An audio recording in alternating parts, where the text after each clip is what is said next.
The cold wind howled through the white hills of Zoran 4. Snow covered everything, soft and quiet. In the middle of that silent world, a lone figure stood, her hands shaking, her long black cloak whipping in the wind.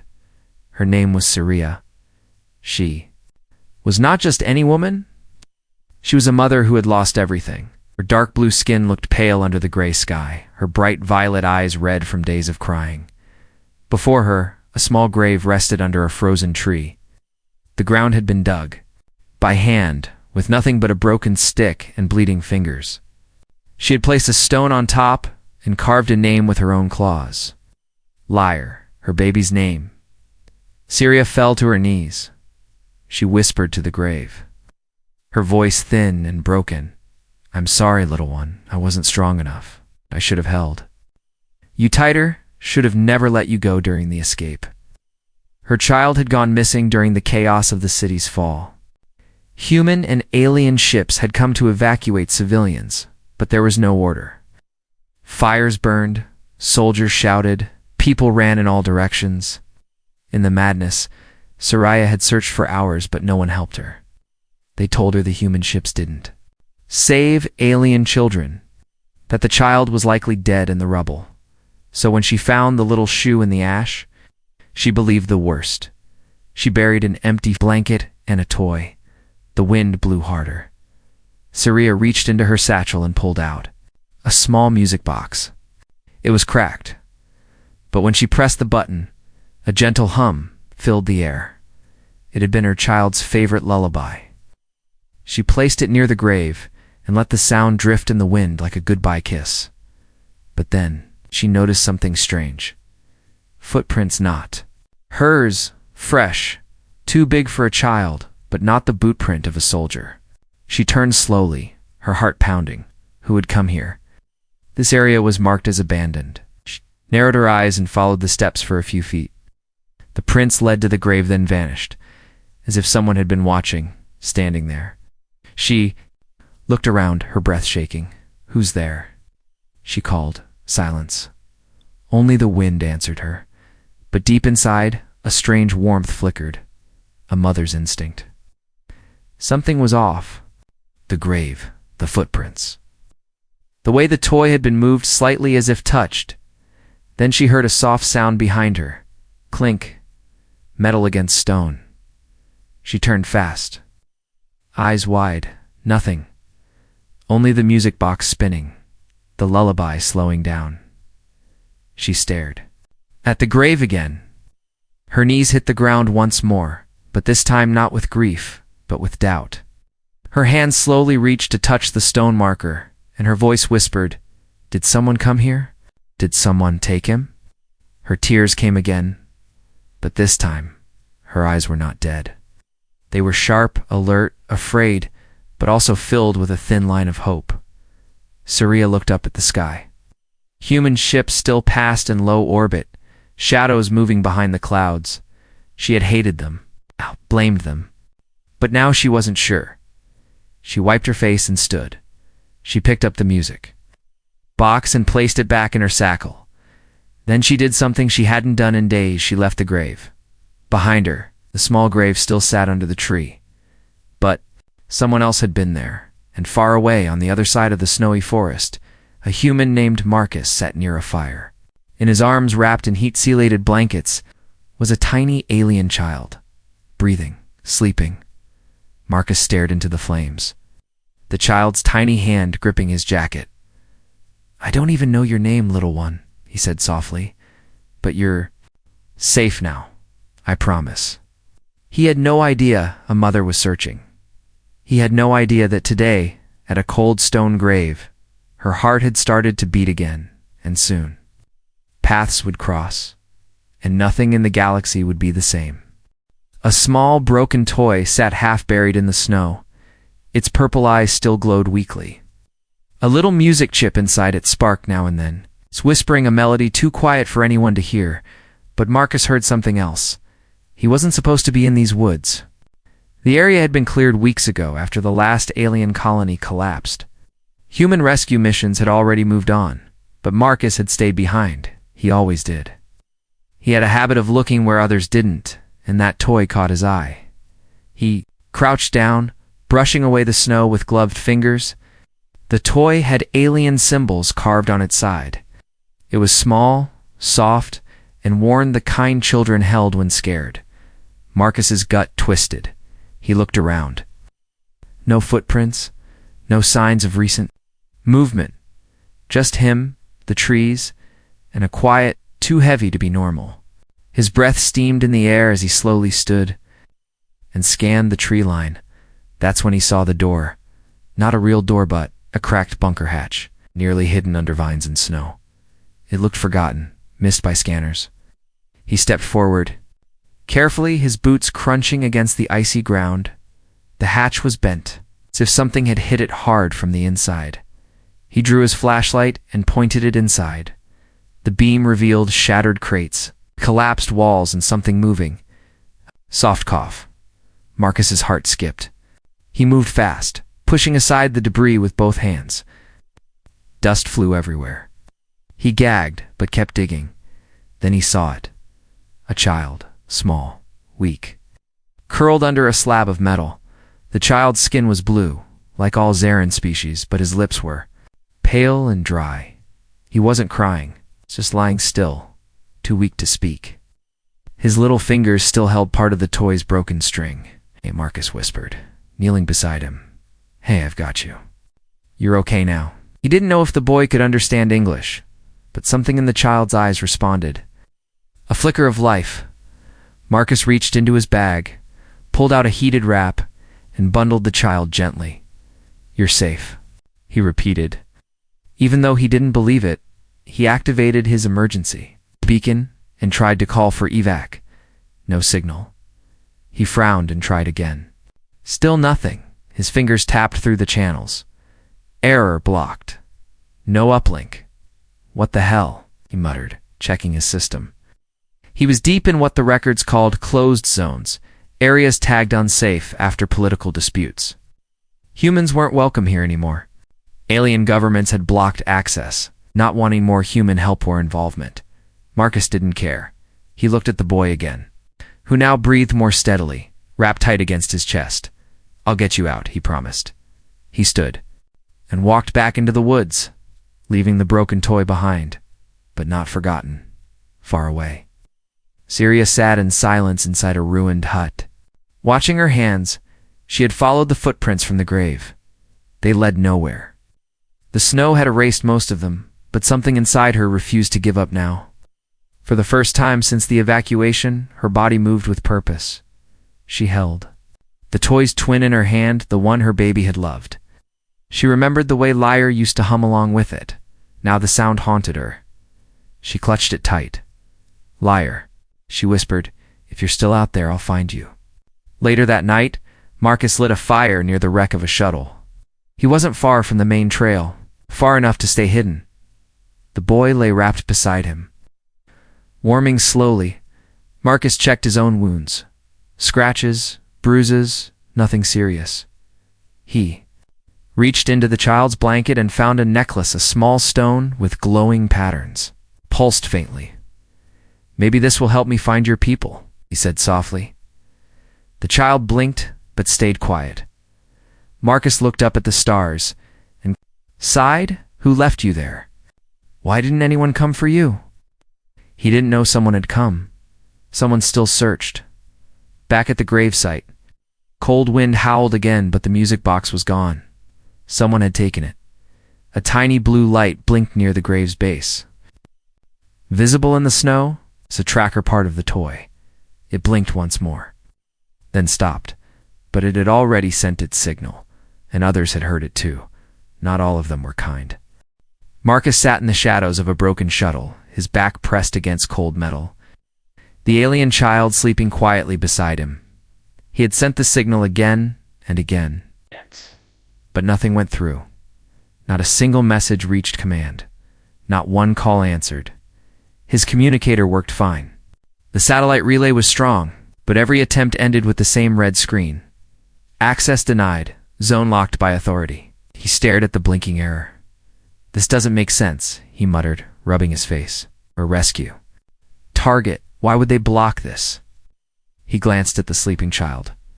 The boy was warmer now, breathing steady. Marcus had managed to get food paced into his mouth, just a little. But it was enough. The kid was alive, recovering. A miracle. Marcus had done his duty. He had saved a life. But if no one knew, what good was it? He tapped into the emergency black box logs, encrypted all the data from the moment he found the child, then uploaded it into his ship's memory core. He tried once more to send the report, blocked. Again, this wasn't a signal issue. This was deliberate. In the capital orbit station of Zarin 4, Command Overseer Talix watched the security feeds in silence. The moment Marcus's transmission pinged the satellite grid, was intercepted. Talix didn't blink as he deleted the signal. "Human interference is not allowed," he said coldly. To the technician beside him, "But sir, it's a child. The ID tag shows nobility. He may have saved silence." Talix stood tall, his deep purple robe flowing as he turned away. "If word gets out, a human rescued a royal child. Our council loses power. The mother's grief fuels our narrative. Do not ruin it." He stepped into the elevator. Kill the signal and find the human. Back in the woods, Marcus sat quietly beside the fire, his fingers stroking the child's small hand. "Guess no." "One's coming, huh?" he whispered. He looked up at the trees, then at the night sky. The stars above shimmered, peaceful, but something felt wrong. He checked his weapon, fully charged. He checked the perimeter alarm. Set, he stood and walked to the edge of camp. Fresh snow fell, but he could feel it watching someone. Or something was tracking him. His training kicked in. He went quiet across the ridge. 3 figures crept through the forest. Their skin was dark silver, armor coated in frost. They moved without sound. Weapons drawn, bounty-hunters, paid to erase problems. The leader pointed toward the signal spike. "He's nearby. Bring the child back. Kill the human, far from them." Saria wandered into the ruins of an old relay tower. She had followed the faint energy trail from the music box's transmitter. Her hands shook as she approached the base of the tower. There, buried under snow, was the second toy. Her child's real toy, she gasped, dropping to her knees. Liar, this wasn't the grave toy. This was the real one, the one he carried everywhere. Fresh footsteps led away from it, not hers, not soldiers, but large, strong. Human. Marcus worked fast. He moved the child deeper into a hollowed rock crevice. Near his crash site, he wrapped him tighter, set a motion sensor at the entrance, then placed a small piece of chocolate near the child's hand. "Be strong." "Buddy," he said, brushing the boy's hair. He turned and vanished into the trees, rifle in hand. Minutes later, the mercenaries reached the empty camp. No human, only the child. The leader smiled. Easy work. But before he could grab the boy, a laser bolt cut through the night, burning the ground at his feet. The second bolt took down the one behind him. The third, into the leader's weapon. From the trees, Marcus stepped out slowly, eyes cold, voice firm. "You touch that kid again, you don't walk out of here." The cave echoed with her voice. Syria sat on the cold floor, her back against the jagged wall, holding a small recording cube in her hands. A tiny blue light blinked slowly on its surface, waiting for her to speak. Her fingers trembled, but she pressed the button. The cube glowed, ready to capture her final words. "My son," she began, voice low. "If any part of you hears this, know that your mother never stopped searching. They told me you were gone. They buried my hope. But today, I found your toy. And now, I don't know what to believe." She paused, but didn't cry. Her eyes, tired and cracked from grief, were now alive with quiet strength. "I don't know. If you live, or if someone took your memory to hurt me, but if you are out there and if someone helped you, I will find them. I will kneel at their feet or destroy anyone who keeps me from you." Her voice rose. "This is not goodbye, liar. Not until I see you again." She placed the cube near the mouth of the cave, under a small glowing root. The message would loop. Until its power ended, she stood. Her cloak, brushing snow from the ground as she walked into the icy night, no longer lost, no longer broken, miles away. Mouse knelt over the stunned bounty hunters. He didn't kill them, but he made sure they wouldn't move for a while as they groaned and twitched. He leaned close to the leader, whispering in a calm, sharp voice, "Who sent you?" The alien spat blood and replied, "You don't know what that child is." Marcus's eyes narrowed. "I know enough. He's alive, and someone wants him gone. That's all I need to fight." The alien chuckled weakly. "You think this is over, human? The boy's death fuels war. His mother's grief moves armies. She knows the truth. It all falls." Marcus froze. What truth? But the mercenary passed out, lips curled in a cruel smile. Marcus grabbed his gear and rushed back to the cave. The boy was still safe, sleeping, breathing, alive later. As Marcus sat by the cave's small fire, he noticed a signal blinking on his scanner. It was weak, almost missed, but not completely hidden. A communication cube. He followed the faint ping through the forest, snow rising to his knees. And then he saw it under a root glowing softly in the dark. He picked it up, activated playbacker. Voice filled the air. The same voice he had heard when he patched the child's necklace. Data days ago. A mother's voice. His eyes locked onto the firelight, chest tight. "My son. If any part of you hears this..." Marcus listened to every word, not moving. This wasn't just a mother speaking to a child. It was a woman begging the universe for truth. And Marcus realized, for the first time, he wasn't just saving a life. He was holding someone's whole world in his arms. Saria. Now. Far from the cave, followed a different signal tracking node embedded in her son's necklace.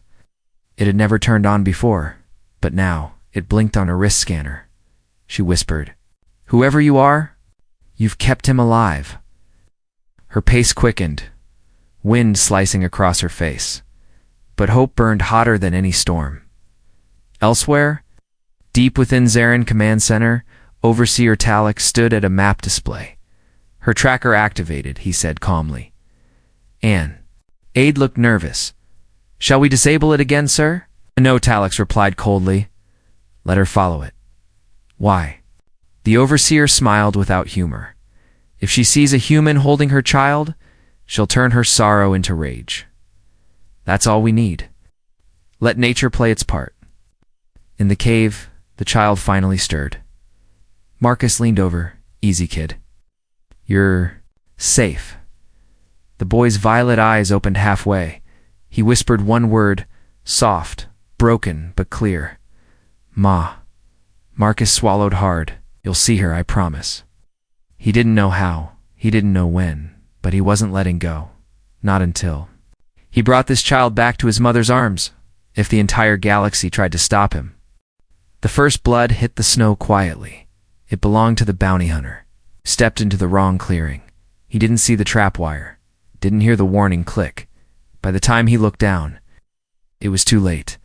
Marcus had said it hours ago. In case now, the forest was no longer quiet. It was waking up high above the treetops. 2 hunter ships circled low and slow, scanning the ground for heat signatures. Inside the lead ship, tall insectoid commander growled, "Target, human male. Carrying alien royal child? Orders terminate the human. Child must not return alive." The second pilot asked, "What if the mother finds them first?" The commander didn't blink. "Then we kill her too." On the ground, Marcus moved fast through the frozen woods. The boy wrapped tightly on his back, his breath fogged up with every step, his legs burning, but he didn't stop. He knew the mercs would return, and this time, they wouldn't be sloppy. The message cube, the activated tracker, and the failed hit he had exposed too much. They were coming, and they wouldn't leave without a body behind him. At least 3 different squads moved in silence. Each came from different factions, some hired by local lords, others by political enemies who feared what the truth might cost them. They weren't here to rescue anyone. They were here to erase far across the ridge.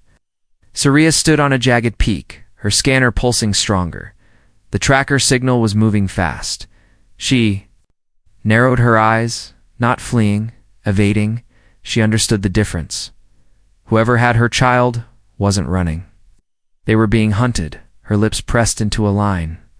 The wind tugged at her dark hair as she dropped to one knee and pulled out a hidden blade, black and humming with silent energy. "If they're chasing you," she whispered, "then I'll hunt them." She vanished into the snow, faster than the wind. Marcus reached an old relay tower, half collapsed, long abandoned. He kicked in a panel at the base and crawled inside. It was small, dark, and freezing, but better than being exposed. He checked. The boy's breathing, still shallow but warm. He pulled out a tiny heating pad and pressed it against the child's chest. "Just hold on, little guy," he said. "We're almost there." Then he heard it. The buzz of engines getting closer. He shut off the heat, tucked the child beneath a blanket, and drew his weapon. Outside, the snow hissed as a ship landed. 6 mercs moved out, fanning wide, weapons glowing. One knelt beside a broken footprint. "He was here," the scout said. The leader gave a nod. "Smoke him out." They fired a flare into the sky. Bright red light exploded, melting snow in a wide area. Inside the tower, Marcus covered the boy's head and rolled them deeper into the shadows. Then the signal changed. A second flare burst. One blue dot, and from the trees, a scream tore through the air, not pain, rage. One of the mercs turned too late. Saria struck like lightning. She landed from above. Blades slicing through 2 attackers in a blink. A third raised his weapon, but her foot hit his chest before he fired, crushing him into the tree. Behind him, only one managed to call for help. Marcus heard it all. He peeked through a crack in the wall and saw her hair wild, cloak torn, hands bloodied, but eyes locked on him. He froze. She stepped forward. They stared at each other. The boy stirred. Syria gasped, "Liar." Marcus didn't speak. He gently lifted the child from the blankets, turned him toward her, and the boy opened his eyes. "Ma," he whispered. Syria fell to her knees, hands over her mouth. She reached for her son, but behind her, a sniper took aim from the trees. Marcus saw the glint. He moved faster than thought. He dove out, tackled her to the side. The sniper's shot missed, but just barely. They hit the ground hard. Syria growled, her blade slicing upward. Taking down the sniper mid-fall, they rolled into the snow together. Breathing alive, the child lay between them. Blinking, Syria looked at Marcus, heart pounding. "You saved him," she said. He nodded, slow and steady. "I tried." In the distance, another signal flared into the sky. The real hunt wasn't over. This was only the beginning. The cave was hidden beneath a curtain of ice, almost invisible from above. To reach it, one had to pass through a narrow tunnel carved by nature and time. Most travelers never noticed it. Those who did never entered, nay, lest they had nowhere else to go. Marcus carried the child inside. His face was scraped, his lip bleeding from the earlier fall, but he didn't slow down. Behind him, Syria followed closely, still holding her weapon. Still not sure if she could trust the human. But her eyes never left her son. The boy clung to Marcus's chest like a tiny starfish, weak but breathing. Inside, the cave opened up into a large chamber, its walls glowing faint blue from the crystals buried in the stone. There was no fire, yet the air was warmer, protected from the howling wind outside. Marcus placed the boy gently on a pile of soft, thermal blankets he had stashed days ago. Syria rushed forward, dropping her blade, her knees hitting the stone.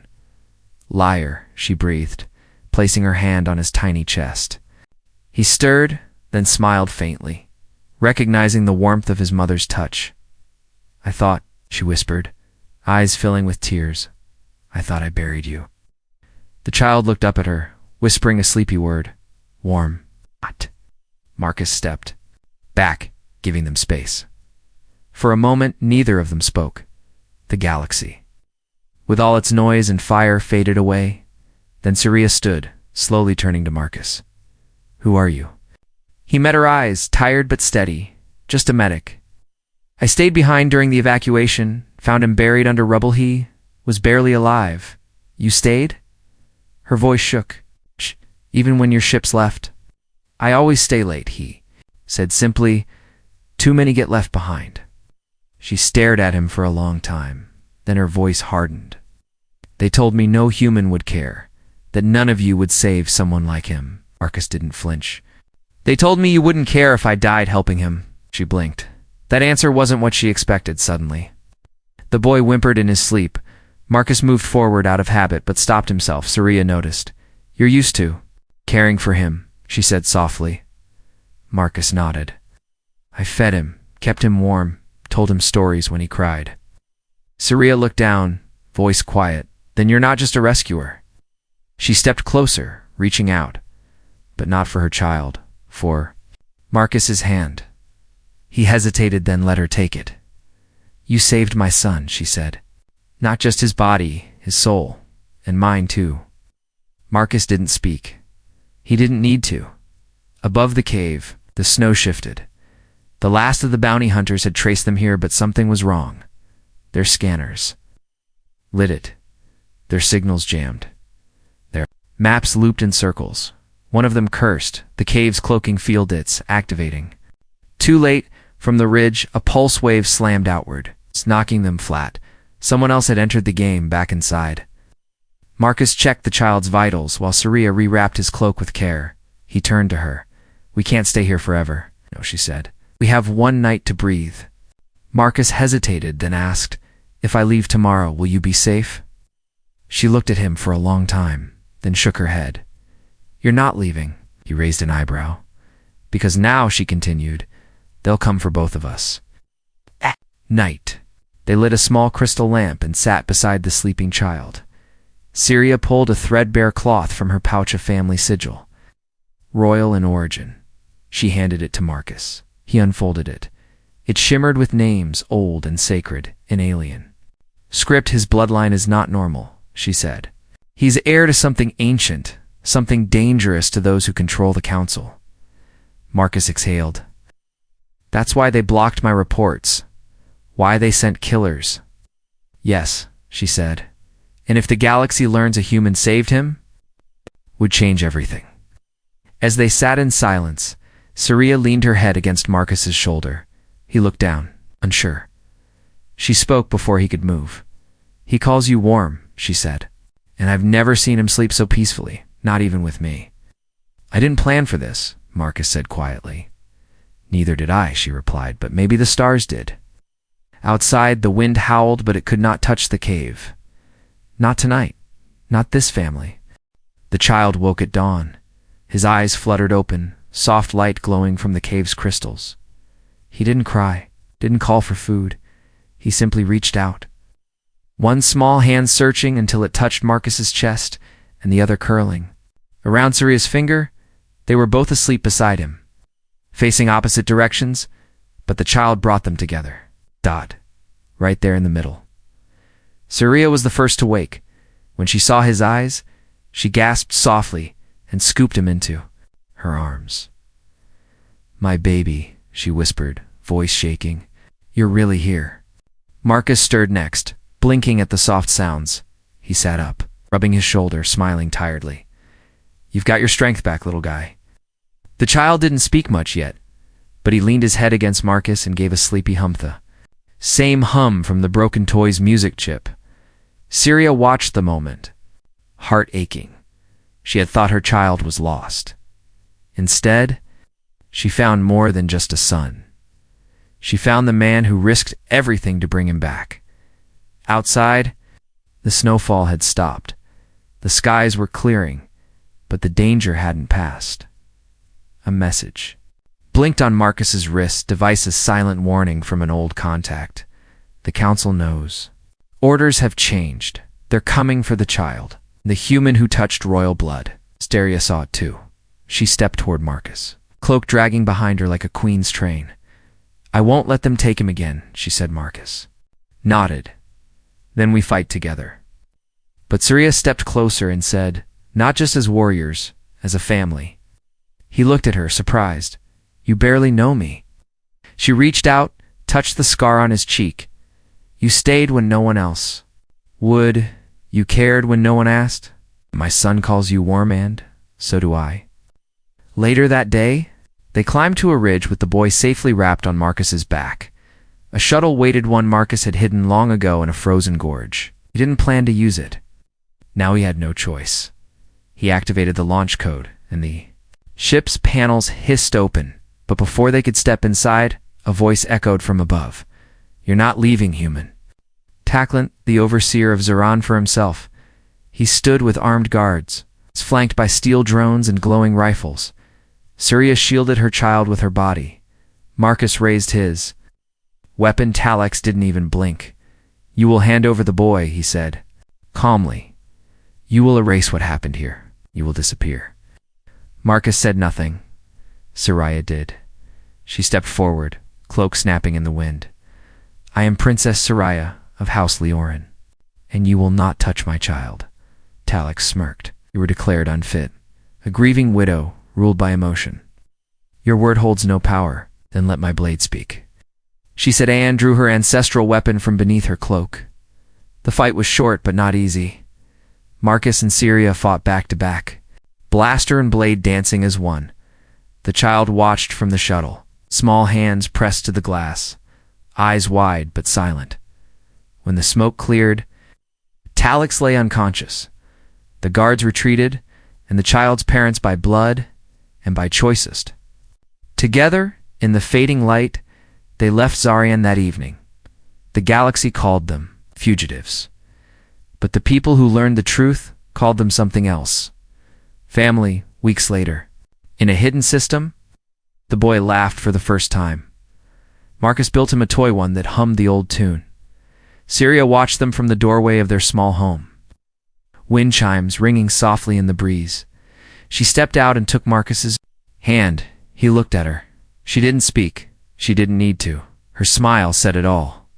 He had saved her child, and somehow, along the way, he had become part of her heart.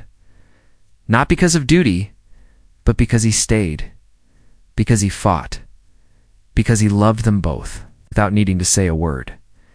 And in that small world of peace, lit by 2 suns and 1 child's laughter, their story was just beginning.